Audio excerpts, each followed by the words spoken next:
ഇന്ന് ആറ്റുകാൽ പൊങ്കാലയാണ്. സ്ത്രീകളുടെ ശബരിമല എന്നാണ് ആറ്റുകാൽ ക്ഷേത്രത്തെ അറിയുന്നത്. ഭൂമിദേവിയെ അമ്മയായിട്ടും രാജ്യത്തെ മാതൃഭൂമിയായി കരുതുന്ന ഒരു സംസ്കാരത്തിൻ്റെ ഉടമകളാണ് ഭാരതീയർ. സ്ത്രീയുടെ കണ്ണുനീർ വീണിട്ടുള്ള ഒരു രാജ്യവും രക്ഷപ്പെട്ടിട്ടില്ല എന്ന് നമുക്കറിയാം. ഇറാനിൽ നടക്കുന്ന കലാപം അതിൻ്റെ ഭാഗമാണ്. പല സ്ഥലങ്ങളിലും അടിച്ചമർത്തപ്പെട്ട സ്ത്രീകളുടെ കണ്ണുനീര് അഗ്നിയായി ആ രാജ്യത്തെ ഭരണാധികാരികളെ വിഴുങ്ങുന്നത് നമ്മൾ കണ്ടു. ഇവിടെ ആറ്റുകാൽ പൊങ്കാല തിരുവനന്തപുരത്ത് ആറ്റുകാൽ ക്ഷേത്രത്തിൽ ആചരിക്കുമ്പോൾ അത് വലിയൊരു സന്ദേശമാണ് കൊടുക്കുന്നത്. ജാതിക്കും മതത്തിനും അതീതമായി വിവിധ ജാതി മതങ്ങളിൽപ്പെട്ട സ്ത്രീകളെ പൊങ്കാലയിടാൻ ആറ്റുകാൽ അമ്മയുടെ ക്ഷേത്ര പരിസരത്തെത്തുകയും വിശ്വാസത്തോടുകൂടി ഭയഭക്തി നിർഭരമായ മനസ്സുകളോടുകൂടി അവർ ആറ്റുകാൽ പൊങ്കാല അർപ്പിക്കുകയും ചെയ്യുമ്പോൾ തീർച്ചയായിട്ടും ആ പ്രാർത്ഥനയുടെ ഫലം കേരളത്തിന് ലഭിക്കും എന്നാണ് ഞാൻ കരുതുന്നത്. നമ്മുടെ നാടിനെ ദൈവത്തിൻ്റെ സ്വന്തം നാടായി നിലനിർത്തുന്നതിൽ തീർച്ചയായിട്ടും ഇത്തരം ആചാരങ്ങൾക്കും അനുഷ്ഠാനങ്ങൾക്കും വലിയൊരു പങ്കുണ്ട്.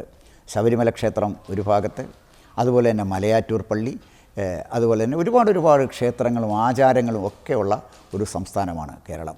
ഇപ്പോഴേ അവസാനമായി നടന്നത് തിരുനാവായിൽ നടന്ന കുംഭമേള. ഒരുപാട് ആളുകൾ എതിർത്തു, പക്ഷേ കുംഭമേള ഭംഗിയായിട്ട് നടന്നു. ഇത് ഒരു രാഷ്ട്രീയത്തിൻ്റെയോ ഒരു മതത്തിൻ്റെയോ ഉയർത്തെഴുന്നേൽപ്പല്ല, ഒരു സംസ്കാരത്തിൻ്റെ ഉയർത്തെഴുന്നേൽപ്പാണ്. അപ്രതിരോധ്യമായൊരു ഉയർത്തെഴുന്നേൽപ്പാണ്. അതിനെ പ്രതിരോധിക്കാൻ ഇവിടുത്തെ എന്താണ് പറയുന്നത്, ഇവിടുത്തെ ദേശവിരുദ്ധർക്ക്, ഹിന്ദു വിരുദ്ധർക്ക് കഴിയില്ല എന്ന് തെളിയിക്കുന്ന സംഭവങ്ങളാണ് ഒന്നിനു പുറകെ ഒന്നായിട്ട് ഇന്ന് കേരളത്തിൽ നടന്നുകൊണ്ടിരിക്കുന്നത്. കേരളം മാറുകയാണ്.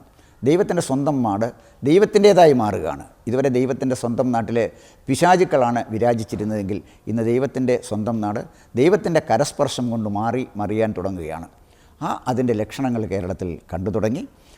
ആറ്റുകാലിൽ നടക്കുന്ന ഈ ആഘോഷം വലിയൊരു സന്ദേശമാണ് നമുക്ക് നൽകുന്നത്. സ്ത്രീകൾ എഴുന്നേറ്റ് അവരുടെ അവകാശങ്ങൾക്കും അധികാരങ്ങൾക്കും വേണ്ടി പോരാടാൻ കഴിയത്തക്ക വിധത്തിൽ അവരെ സജ്ജരാക്കാൻ തീർച്ചയായിട്ടും നമ്മുടെ സംസ്കാരത്തിന് കഴിഞ്ഞിട്ടുണ്ട്. ഈ ഒത്തുചേരൽ അമ്മമാരുടെ, നമ്മുടെ സഹോദരിമാരുടെ പ്രാർത്ഥന, ആറ്റുകാലമ്മയോടുള്ള പ്രാർത്ഥന നമ്മുടെ രാജ്യത്തിൻ്റെ വികസനത്തിൻ്റെ രംഗത്ത് ഒട്ടേറെ മൗലികമായ മാറ്റങ്ങൾക്ക് തുടക്കം കുറിക്കും.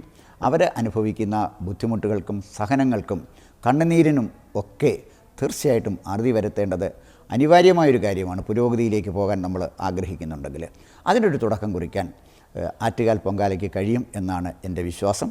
ആറ്റുകാൽ പൊങ്കാല അനുഷ്ഠിക്കുന്ന പ്രിയപ്പെട്ട അമ്മമാർക്ക്, സഹോദരിമാർക്ക് എല്ലാ ആശംസകളും ജനഭൂമിയുടെ പേരിൽ നേരുകയാണ്. നമസ്കാരം. കൂടുതൽ വാർത്തകളും വിശേഷങ്ങളും നേരിട്ട് ലഭിക്കാൻ ജനങ്ങളിൽ നിന്ന് ജനങ്ങളിലേക്ക് ജനഭൂമി ന്യൂസ് സബ്സ്ക്രൈബ് ചെയ്യൂ. ബെൽ ബട്ടൺ അമർത്താനും മറക്കരുത്.